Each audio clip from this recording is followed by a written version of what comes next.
The first scream of the wind hit the mountains like something alive, sharp, wild, and laced with warning.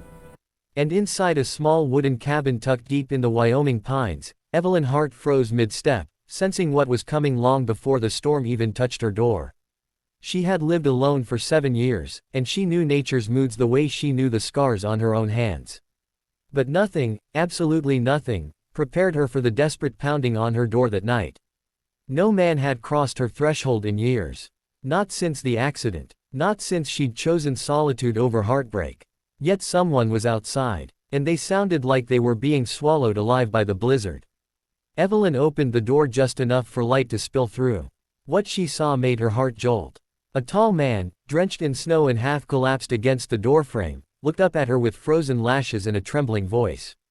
"Ma'am, please. Storm took my horse. I can't make it any farther." She hesitated. Every instinct screamed to shut the door, protect her peace, keep the past buried. But then his legs buckled. And Evelyn's heart, whose heart had been locked tight for years, stepped aside. Get in before the storm kills you. Chapter 1. A cabin made of walls and wounds. The man's name was Caleb Ryder, a rancher from the far side of the ridge. His ranch was miles away, too far to have ended up here by accident. But he didn't offer details, and she didn't ask. She simply wrapped him in blankets, warmed him by the fire, and pretended not to notice how the gentle glow brought color back to his rugged face. He was observant, too observant. After a long silence, he murmured, "You live up here alone?" Evelyn's answer was simple, yes. But inside, her thoughts churned. Alone was easier. Alone meant nobody left you. Caleb nodded slowly. Must take strength. She didn't reply. Strength had nothing to do with it. Survival did. Chapter 2. Two strangers and one night that changed everything. Outside, the storm raged with claws of ice and teeth of thunder. Inside, there was a strange stillness, two lives forced to share a space neither expected. Evelyn cooked stew over the fire. Caleb watched her with quiet gratitude. "You didn't have to save me," he said. She shrugged. "Would have been cruel not to." His eyes softened. "Cruelty doesn't seem like something you carry." Her breath caught. He didn't know her. He didn't know what she carried. Yet his gentle tone made something long frozen shift inside her. Later, as the logs crackled and temperatures plummeted, she tossed him an extra quilt. "You take the bed," he said. "I'll sleep on the floor." She crossed her arms. "My cabin, my rules. You take the bed." Not happening. They stared at each other, stubbornness meeting stubbornness, until she finally smirked, just slightly. "Fine, we both take the floor." A laugh escaped him. Deep, warm, and surprising. It was the first sound in years that made her chest ache in a way that wasn't pain. Chapter 3. The storm outside, the storm inside. Hours passed. Wind howled. And between flickers of firelight, something unspoken formed. Caleb told her about his ranch, how he worked it alone after his parents passed. How silence had become his companion. How loneliness could sit with a man so long it started to feel like home. Evelyn listened, heart softening. Then he asked, very gently, "What made you choose this life?" She looked into the fire, seeing shadows of her past. "A man I loved," she whispered. "We were caught in a storm like this. Snow gave way under his horse.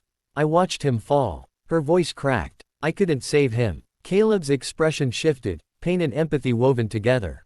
"I'm sorry," he said quietly. "Nobody should carry that alone. I had to." "No," he murmured. "You just thought you did." For the first time in years, Evelyn felt seen. Chapter 4. Morning changes everything. By dawn, the storm quieted, leaving a white world of untouched snow. Caleb opened the door and breathed deeply. "I should head back," he said. "My cattle need checking." Evelyn nodded, pushing down an unexpected tightness in her chest. He stepped outside, then turned back. "Thank you for the warmth and the company. Haven't talked that much in years." She managed a small smile. Storms force people together. He hesitated. Maybe more than storms should. And just like that, he left footprints in the snow, and in her heart. Chapter 5. A cabin no longer empty. Days passed. Evelyn returned to her quiet routines. But something had changed. Every night, she found herself listening for hooves, for footsteps, for anything familiar. Then one morning, while chopping firewood, she heard it. The sound of a horse approaching.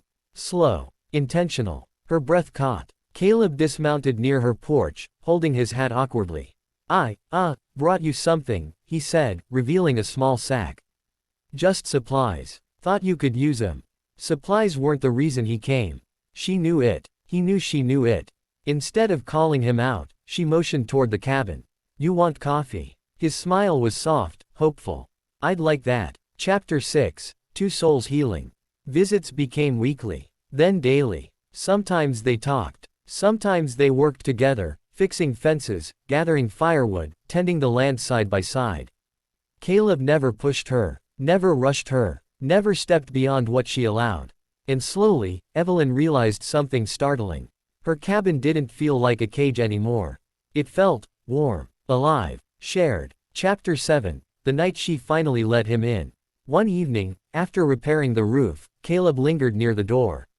You know, he whispered, the first night I came here, I thought I'd freeze before anyone opened up. Evelyn looked at him, eyes shining faintly in the lantern light.